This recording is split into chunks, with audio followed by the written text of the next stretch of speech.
नमस्कार दोस्तों, 13 अप्रैल साल 2029 1000 फीट से ज्यादा बड़ा एस्ट्रॉयड अपोफिस धरती के बहुत बहुत करीब से गुजरेगा।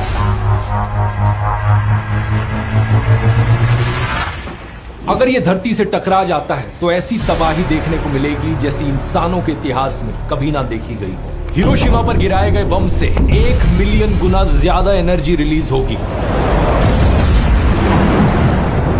100 मीटर ऊंची वेव्स उठेंगी सुनामी की और पूरे के पूरे शहरों का सफाया हो जाएगा। लेकिन इतना ही नहीं, 12 जुलाई साल 2038 को एक और एस्ट्रॉयड धरती से टकरा सकता है और इस पोस्ट को देखिए, इसके टकराने का 72% चांस है। नासा ने ऑलरेडी अलर्ट इशू कर दिया है और अपनी प्लैनेटरी डिफेंस एक्सरसाइज शुरू कर दी है। आगे इस पोस्ट को देखिए, सिर्फ कुछ ही हफ्ते पुरानी है। नासा के चीफ के बाद अब इसरो के चीफ ने वार्निंग दी है, हम सब एक्सटिंक्ट हो सकते हैं। अरे बाप रे, एक अर्थ डिस्ट्रॉइंग एस्ट्रॉयड बड़ी तेजी से धरती के करीब बढ़ रहा है। इसरो चीफ का कहना है कि मार्स पर माइग्रेट करना एक ऑप्शन है और सारी ग्लोबल स्पेस एजेंसीज इस पर काम कर रही हैं। आखिर कितनी सच्चाई है इन खबरों में? एग्जैक्टली कौन कौन से सबसे खतरनाक एस्ट्रॉयड्स हैं धरती के लिए और नासा का यहाँ पर क्या प्लान चल रहा है? आइए समझते हैं इन सारी चीजों को गहराई से आज के इस वीडियो में।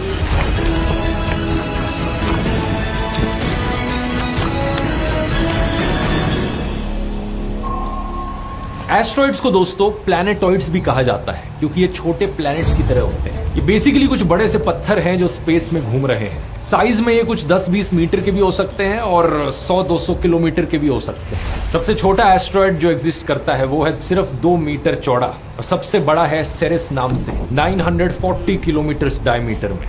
ज्यादातर एस्ट्रॉइड्स हमारे सोलर सिस्टम में मार्स और जुपिटर के बीच मौजूद एस्ट्रॉइड बेल्ट में पाए जाते हैं, जहां पर मिलियंस में एस्ट्रॉइड्स मौजूद हैं। जो इस एस्ट्रॉइड बेल्ट की ड्राइंग की जाती है हमारी टेक्स्ट बुक्स में, वो कुछ इस तरीके से करी जाती है और इसे देखकर आपको लगता होगा कि एस्ट्रॉइड्स एक दूसरे के बगल में इतने सारे घूम रहे हैं, लेकिन असलियत में जो एवरेज डिस्टेंस है किन्हीं भी दो एस्ट्रॉइड्स के बीच में, वो 1 मिलियन किलोमीटर से भी ज्यादा है। अब होता क्या है, कई बार ये एस्ट्रॉइड्स इस बेल्ट से दूर निकल जाते हैं और धरती के करीब आ जाते हैं। ऐसे केस में हम इन्हें नियर अर्थ ऑब्जेक्ट्स करके पुकारते हैं, शॉर्ट में कहा जाए NEOs। अब NEOs सिर्फ एस्ट्रॉइड्स ही नहीं बल्कि कॉमेट्स भी हो सकते हैं, मीटियोर्स भी हो सकते हैं, मीटियोराइट्स और मीटियोरॉइड्स भी हो सकते हैं। आप पूछोगे फर्क क्या है इन सब में? अब देखो दोस्तों, होते ये सारे के सारे पत्थर के टुकड़े ही हैं जो स्पेस में उड़ रहे होते हैं, लेकिन जिस तरीके से हम इन्हें डिफाइन करते हैं फर्क वहां पर आता है। जैसे कि एस्ट्रॉइड्स बने होते हैं पत्थर और मेटल के, कॉमेट्स बने होते हैं बर्फ, पत्थर और डस्ट के। इन्हें डर्टी स्नोबॉल्स भी कहा जाता है। एस्ट्रॉइड्स मार्स और जुपिटर के बीच एस्ट्रॉइड बेल्ट में पाए जाते हैं। कॉमेट्स काइपर बेल्ट में